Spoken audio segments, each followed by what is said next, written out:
मशरिक news के नाजरीन आदाब। चिराग पासवान की हिमायत में आए तेजस्वी यादव ने कहा, नीतीश कुमार ने नाइंसाफी की है।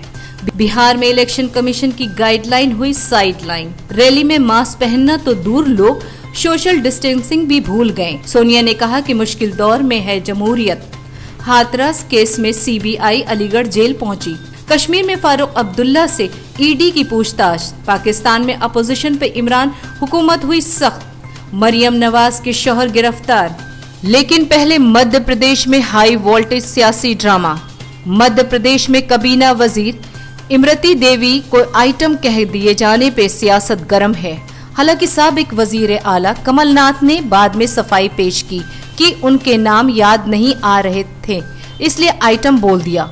शिवराज अनशन पे बैठने का बहाना खोज रहे हैं। कमलनाथ के बयान से मध्य प्रदेश के वजीर आला शिवराज सिंह ने इतने नाराज हो गए कि उन्होंने मौन उपवास रखकर कहा कि ये महिला और बेटियों का अपमान है। कमलनाथ के खिलाफ कार्रवाई के लिए उन्होंने सोनिया गांधी को खत लिख दिया।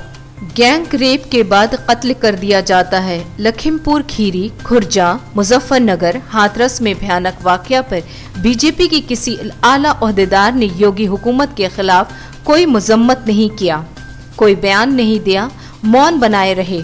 शायद यही सियासत है।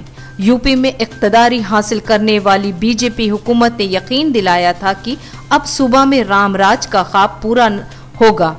न कोई रावण किसी सीता को अगवा करेगा और न किसी द्रौपदी का हरण होगा। अगर कोई औरत की इज्जत लूटने की कोशिश करता है तो उसे उसके सजा के अंजाम तक पहुंचाना होगा।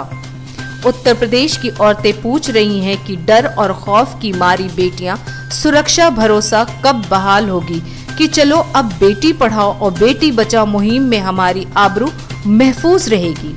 अफसोस की ये बात है कि औरत के खिलाफ ज्यादातर वाकयात में वही लोग शामिल पाए जा रहे हैं जो श्री राम के आदर्श पे चलने का दम भरने वाली बीजेपी के कारकुन हैं या जिनको हुकूमत की सरपरस्ती हासिल है। आज बस इतना ही।